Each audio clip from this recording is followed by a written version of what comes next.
Ma'am, yes. Subha ma'am, you can. Yes. Yes, Suresh.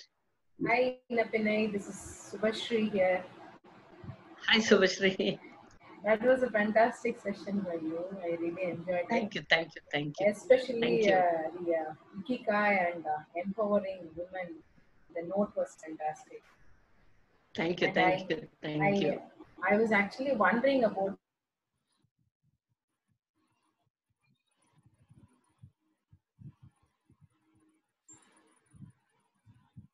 how one at home, I mean, you all are at home, women are actually watching. Do you think that definitely if women actually plan and being very watchful, definitely she can actually have any control over all this. So I think women at home need to be psychoeducated on this and give more inputs to how to handle and how the children has to be trained for opening up and also be assertive. I think this one session could be especially planned for women, how to monitor the children and how to regulate them, either disciplining or when it comes to relationship or when it comes to any kind of handling violence or not being vulnerable. So that one Yes, session yes, could be yes. planned. That's my suggestion. Thank you. It was a wonderful session. I really enjoyed. Yes, yes, Subhashri. Thank you, thank you. But I think, that's a valid point that you've given. We need to talk more to children and to mothers, to empower them to stop. Stop is stop. Anytime they need to tell stop, whatever it may be. Even to walk out of the relationship, they must be empowered rather than being in a toxic relationship. Yeah. Thank you. Thank you. Thank you.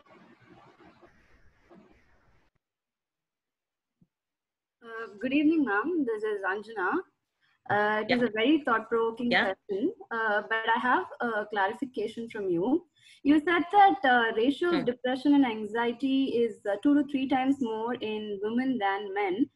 But you also said that women tend to internalize and not disclose more. But research studies time and again have proved that women are more likely to seek help. If they are not going to disclose it, then how is that they are seeking help? Can you clarify more on that? Fine. See, disclosing about what is important. The women may come to us saying, yes, I am depressed. Most of the time, if you check in your clinical practice, they will say they're upset. They will say they're not able to sleep. They will come with only somatic complaints primarily. There is more time that you need to talk to them. Then you understand there is a violence happening or there could be an extramarital relationship in them or with the spouse, whatever. So there needs to be a lot. How many women today are open to come and meet a psychologist? How many of them today are still open to talk to a psychologist? How many women know there is a psychologist existing? Let's not talk only on the urban area. I'm talking on the blanket. Even in the rural area, not all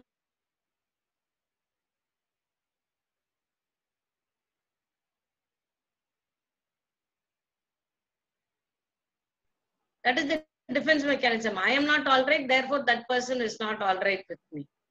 So it is, again, it is contradictory, I do understand, but research says women are more prone because they do internalize the major problem within themselves. The minor areas they would open up. Yes, that is why, if you remember, I told you there is a guilt when they have to talk about the partner. There is a guilt if they need to talk about the male child, and because they think I did not bring up the child properly, therefore I am the reason. So there is always a guilt connecting factor where they do not want to openly voice out the problem primarily. So there is a lot of internalization. That is why it comes as somatic complaints first. Primarily, it will be sleeplessness, it will be fibromyalgia. There is a lot of pain that they talk about. Other areas that will come out primarily. When you go more and more deeper probing, talking with them, that is the role of a psychologist. We identify what is their problem. You understand? Thank you. I think I should have answered your question. Thank you. Thank you. Ma'am, this is Bindu from Palakkad, Kerala. Can you hear me? Yes, Bindu. Yes, Okay. yes. Yeah, ma'am, we know that there are a lot of problems. Women are not able to open up. Then how do we give them courage? How do we give them so much of, how do we sensitize them that there is help around? So that is the biggest issue here. Can we do something about it? I think, yes, Bindu, but good question. Because every time I've been called, I know, not that I'm saying I'm every time that great or whatever. Whenever there is a chance, when I go to the media, I insist, even particularly this lockdown period, I insisted, it is not only the role of a physician or a respiratory person there. We need a psychologist. We need people to be spoken to. So first thing we need to do is tell the community that we exist. We psychologists need to work hand in hand, be it clinical or be it counseling or be it rehabilitation psychologists. Let's come under one blanket that we are psychologists existing to help them. Two, we are people who hear them without judging them. You know, what is our role? Because most of the time psychologists or counselors say, oh, we can do it ourselves. You know, at home, my mother did it, my grandmother did it. No, we are non-judgmental. So we need to tell them we are existing. Our existence is important because we do things non-judgmentally. Then definitely we need to go down to the roots. We need to go down to every area to talk to women. That is where you need to take the help of social workers, where they go and spread the information of what is their right, what they need to talk about too. And there is lot of work that needs to be done as psychologists. That if you are a social psychologist, I think we need to work around it. We need to get to the roots of people to go keep talking. Nothing happens immediately. But the more we do, the more we try to prove our existence, I'm sure we can empower. What we are today, it is only because our forefathers did it. You know, if somebody like Periyar did not talk about empowerment of women, I don't think I will sit and talk here to you all. So I think it is definitely something we need to work together. Yeah. Thank you, ma'am. So hope there is a sun shining. Yeah. Ma'am, Yes, this is Agnes. definitely. Hello. Yeah. Hello, ma'am. Yeah, this is Agnes. Good Yes, evening, ma'am. Agnes. It's a very good Yes. session. Hello. Yeah. It's a very good session, ma'am. Yes, Lovely Agnes, I'm one. listening to you. Yeah. But then, Thank you, Agnes. yes, it is actually. I thought the psychological well-being should be for both the genders. It should be male and female also. Rightly, you said these days things are changing in urban areas. There are many men feel that they are being harassed by women also. So it could be both the side psychological well-being, ma'am. Otherwise, one hand clapping, I don't know how that togetherness is going to get, get utilized or something. Now, nowadays, when I speak to I took the initiative of talking to my own crowd, my friends, my relatives, ladies who are stuck up in the lockdown, just to know how they are feeling and just to be support of them. Many of them says that we don't know what to do. They are not used to being together in the same roof, under the same roof, For them, togetherness is going out, freaking out, roaming around, coming back. So they don't know what to do. Then the argument starts, the boredom starts. Then they start talking about their olden days, I suppose, That time you said this, you said this. Then the fight starts. Basically, the women need to be little more creative, little more balanced to keep, to know like how I'm going to keep myself occupied or how to keep my surroundings happy so that I will be happy. Maybe that sort of feelings will help, ma'am. Yes, Agnes. I understand psychological being in women and men need to be given equal importance because, in men, because if you come to understand from the court proceeding where I go to see them in the court, there are, if you could ask me, I will clearly tell you, women are more reasons for a breakage in a marriage in the urban area because women with personality disorders, with lot of intolerance, with lot of emotional abuse, they show it on the spouse. We find men who have been, treated so rudely, who've been physically manhandled by a female. Yes, probably, this should make Suresh come up with another topic for psychological well-being in men also and how to handle both the gender. See, I will tell you everything. Initially, it was the other way. Men were empowering us and women were down. Now there is the skew is going this way. If you see the graph from this side, it is going this way. So obviously it will take time to settle, but give it a time, it will happen that both of us empower each other and understand that the other person is also important. Like you spoke about this being into the room and whatever stuff. 3 things that I'd like to talk is, 1, they must prioritize what they want. They must decide on the objectives of what they want. They must decide on the amount of time they want to be together. Only then the marriage works. Prioritize what they want. What is the objective? As I told you, men will have a different objective, female will have a different objective. If they could combine and form a template of a common objective and the time they need to spend for themselves as a couple, marriage works. Thank you, Agnes. I hope I've answered you. Thank you. Thank you.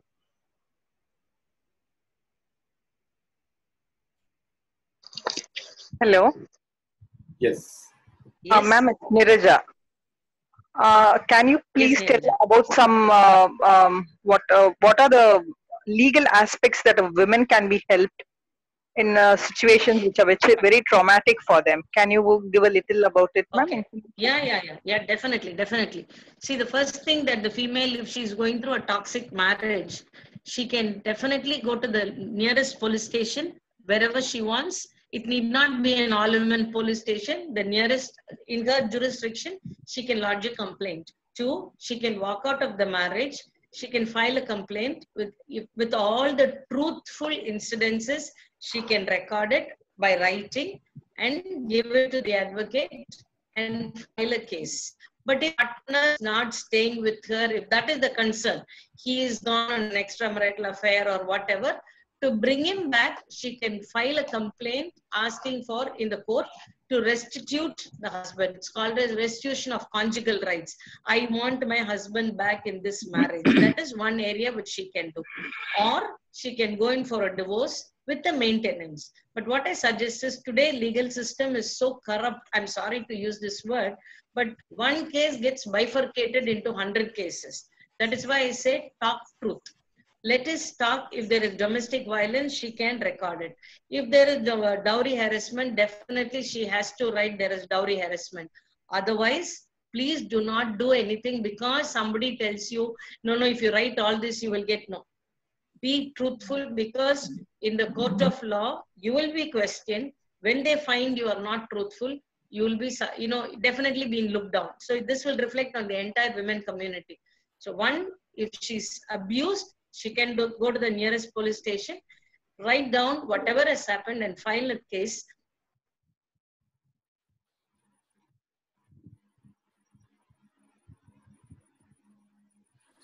Primarily that you can start with.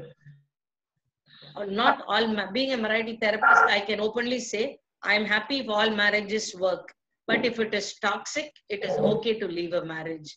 And it is not that one person who leaves a marriage is the culprit. It need not be that way. Yeah. So let not women once again go through it. Yeah? Sure. And I how hope to I've help? answered you. Yeah, sure, ma'am. And how to help socially, economically, those who are low. Those who are low in their social. We have Lok Adalat. Yeah. We have Lok Adalat where they can go for free counseling, where they have a free trial of case being done. Yeah. So the court has all the facility. If the person does not have money, the husband has to provide the money to run the case. Okay. Even during the case proceeding, to pay the advocate, the husband has to pay maintenance. That is. Okay.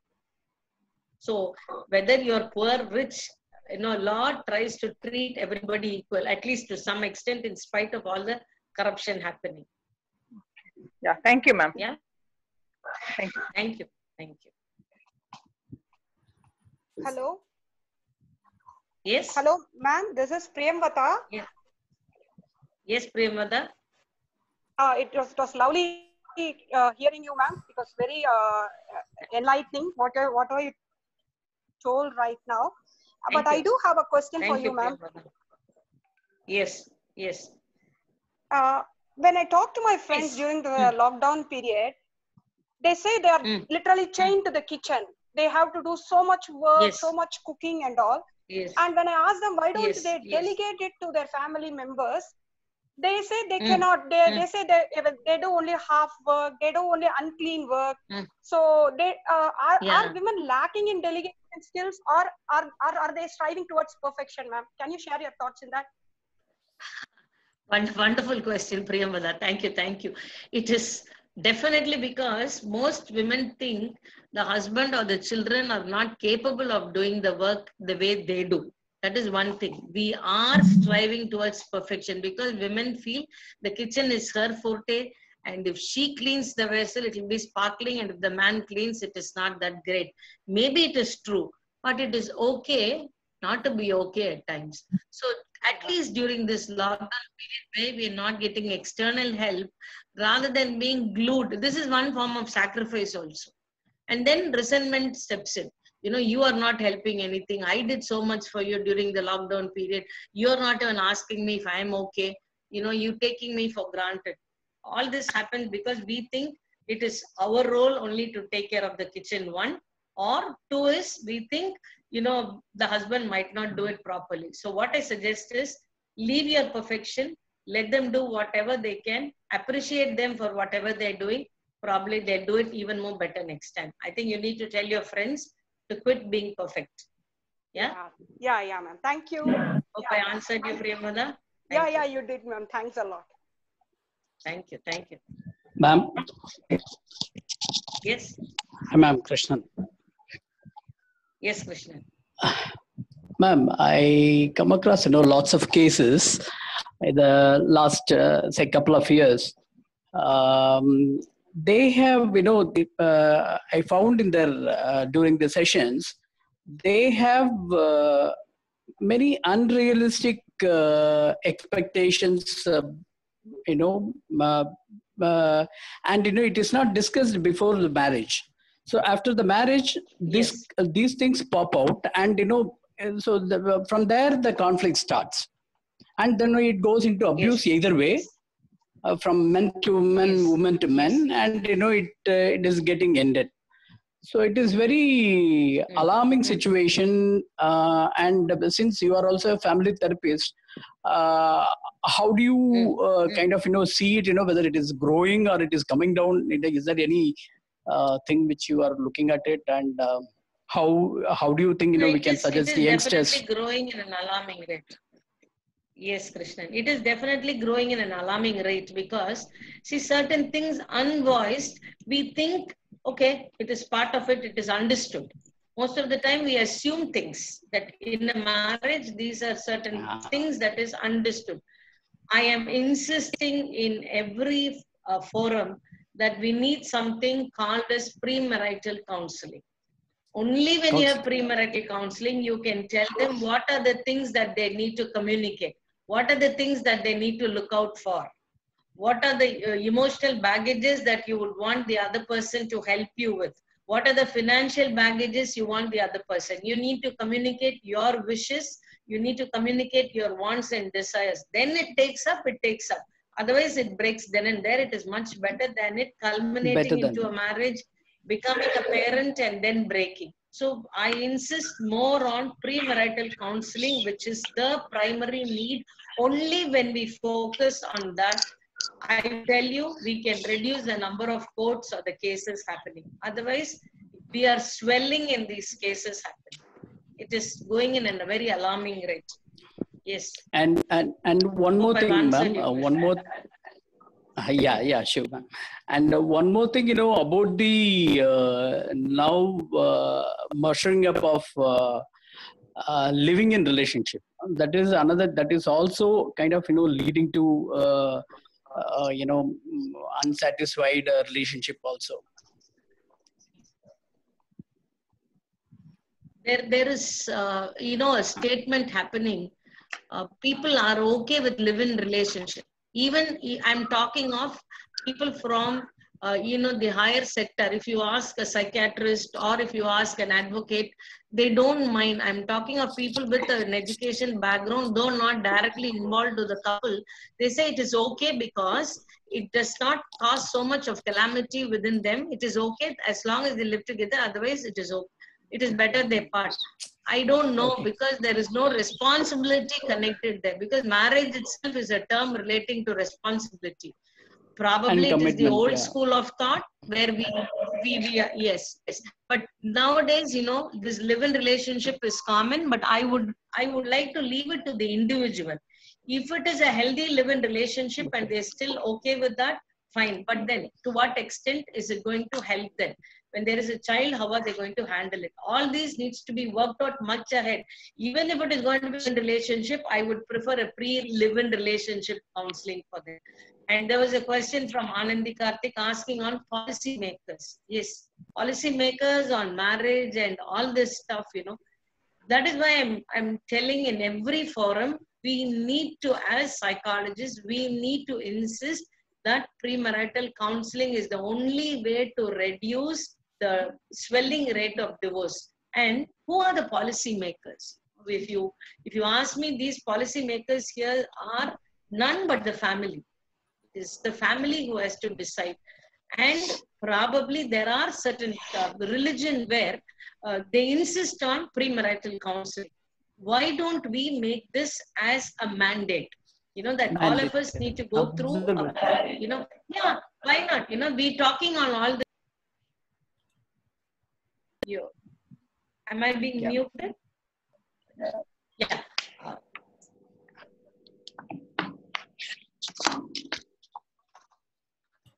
Ma'am, you can proceed, ma'am. Yeah, okay.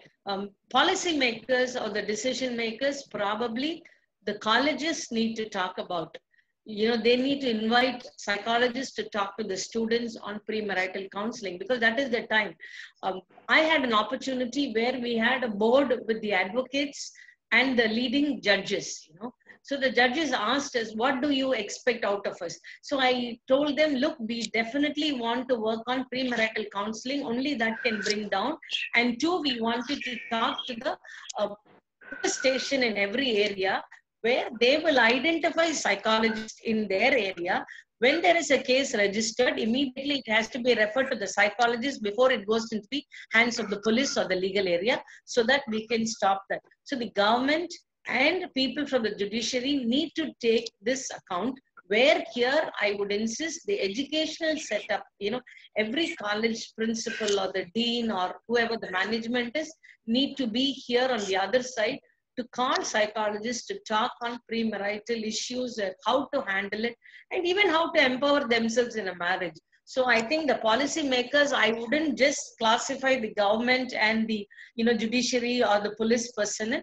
I would want every individual to be a policy maker here. Every person who is going to be married or who is going to get the child married needs to be a policy maker. You are a stakeholder of the policy, your marriage.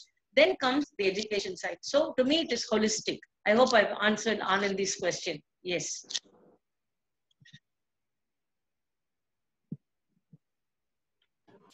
Thank you, ma'am. Yeah.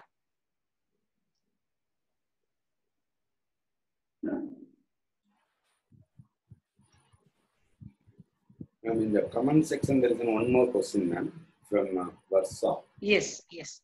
I have one more question, Suresh. Hello. Yeah.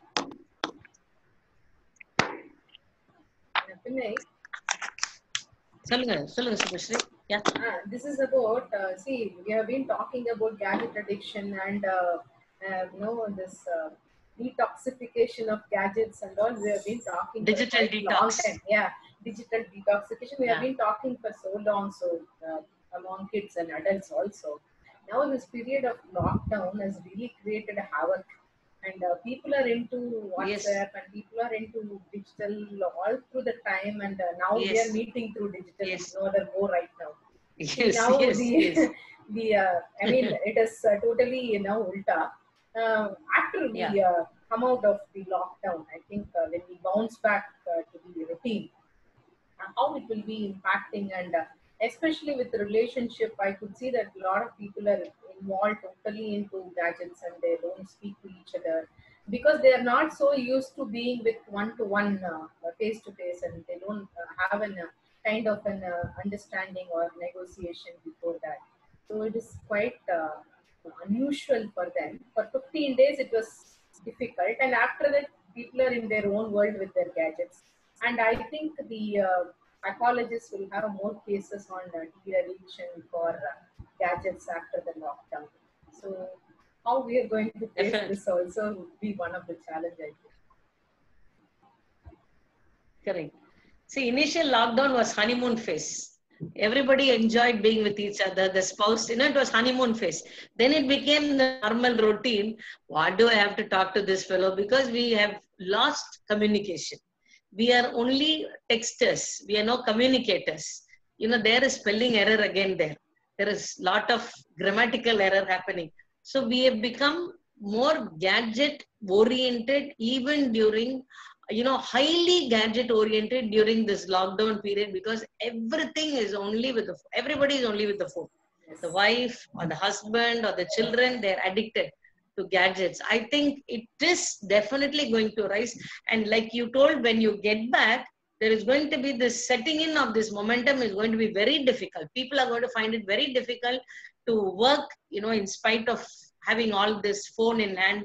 It is going to be a very difficult task. We definitely have to have a long way through in digital detoxing.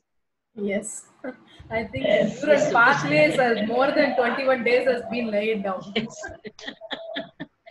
It's become a practice and a habit then. Yeah.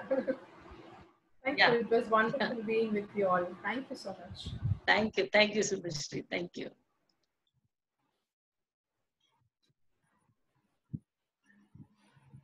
Suresh, do we have another question? There is an thought section. There is one question is there in Varsa Jain. Yes, please. Can I read it? Yeah. As people are yes. As people are cornered due to this lockdown, we are seeing very different aspects or phase of that person. Another thing is people are less tolerant now and looking through lens of mistrust and doubt. How to create awareness on this? His question was looking into the lens of intolerance and distress, right? Yes, ma'am. Yes, ma'am. Looking at whom? Looking at whom?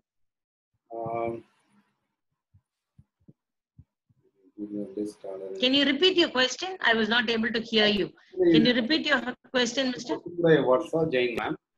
My question is, as the people are cornered due to this lockdown, we are seeing very different aspects of face of that person. Another thing is people are less tolerant now and looking through lens of mistrust and doubt. How to create awareness on this? Okay. Fine. When you're looking at foreigners, people coming from abroad is what you're saying, right? Okay. We always felt that Corona was brought to India by somebody. We want to say it is from China because they were bat-eating people. They were eating some animal and that is why we got Corona. And for some time, yes, there is going to be a lot of doubt. If it is a small psychological story where I would like to ask, if you had read through in Bandura, you'll understand when the child is scared of a furry toy, it holds on the fear for some time in seeing a furry animal. If it be a bear or a dog, a furry dog also, it is so scared of it. So similarly, once it was threatened by something, it goes up to the level of, being scared of a furry doll and everything. So for some time, we will have this fear, but we need to understand, instead of having doubt, yes, for the time being, maintaining social distance is definitely needed. Having some amount of cleanliness after meeting somebody is definitely needed. But as time progresses, women, all of us, human beings are vulnerable for forgetting. So after a point, the fear definitely forgets and we get to make a good relationship with the foreigners. But for the time being, it is going to be a distress. We need to continue for some time whenever you meet an outsider to wash your hands, not to shake hands for some time at least, till you understand that we've really found a vaccine at least for Corona, or for some time we will have a lens of fear and doubt. It's okay. But when it goes beyond the point that you become paranoid, you definitely need to meet a psychiatrist. But to classify whether it is only a doubt or whether it is, mistrust or whether it is paranoia, we need to have a psychologist to review on that and then decide whether they need to take some psychiatric help. Hope I've answered you. Ma'am, there is another question from Priyadarsan. In this lockdown period, people, especially in teenagers, are facing problems like mood swings, blankness, interpersonal problems. How can we help them from these problems? How can we help them? Okay, during this lockdown? There are a lot of mood swings. Yes. Yeah. See, because every time it is like it becomes a monotony. Do you understand? All these 21 days, you get up, you cook, you clean, you wash, then you see TV for some time, you eat, you sleep, you cook. Life is becoming so monotonous. But this is what housewives have been doing. But when it is a working woman, or a male, they find it very difficult because there's so much of monotony set in. Unfortunately, we cannot live in a monotonous life happily. So what happens is there's so much of irritability. When there is irritability, you definitely have a mood swing that you keep oscillating between anger and being good and whatever. There is definitely going to be, when there is no appreciation also.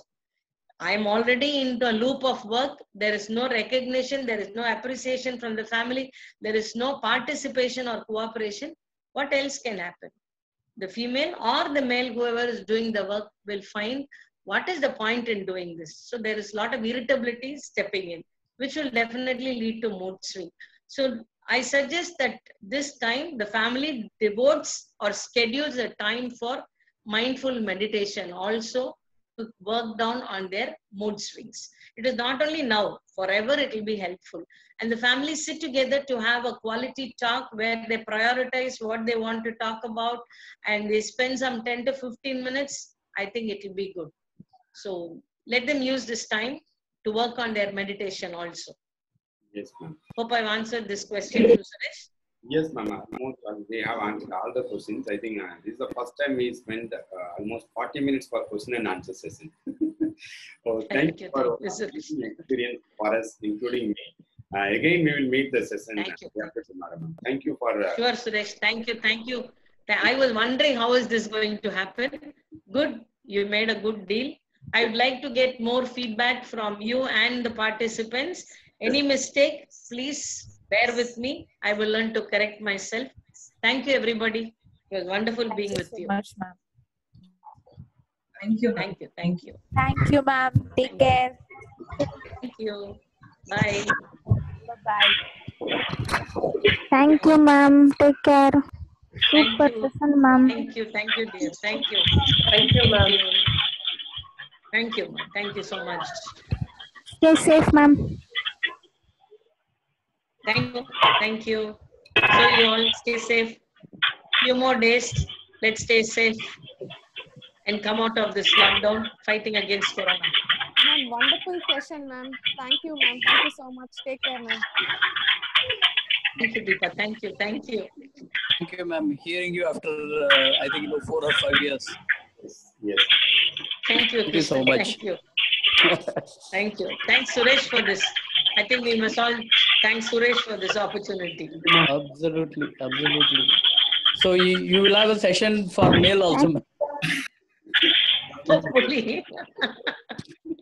Hopefully. Yeah. Thank you all for your support and motivation. Thank you. Thank you, Suresh. Bye.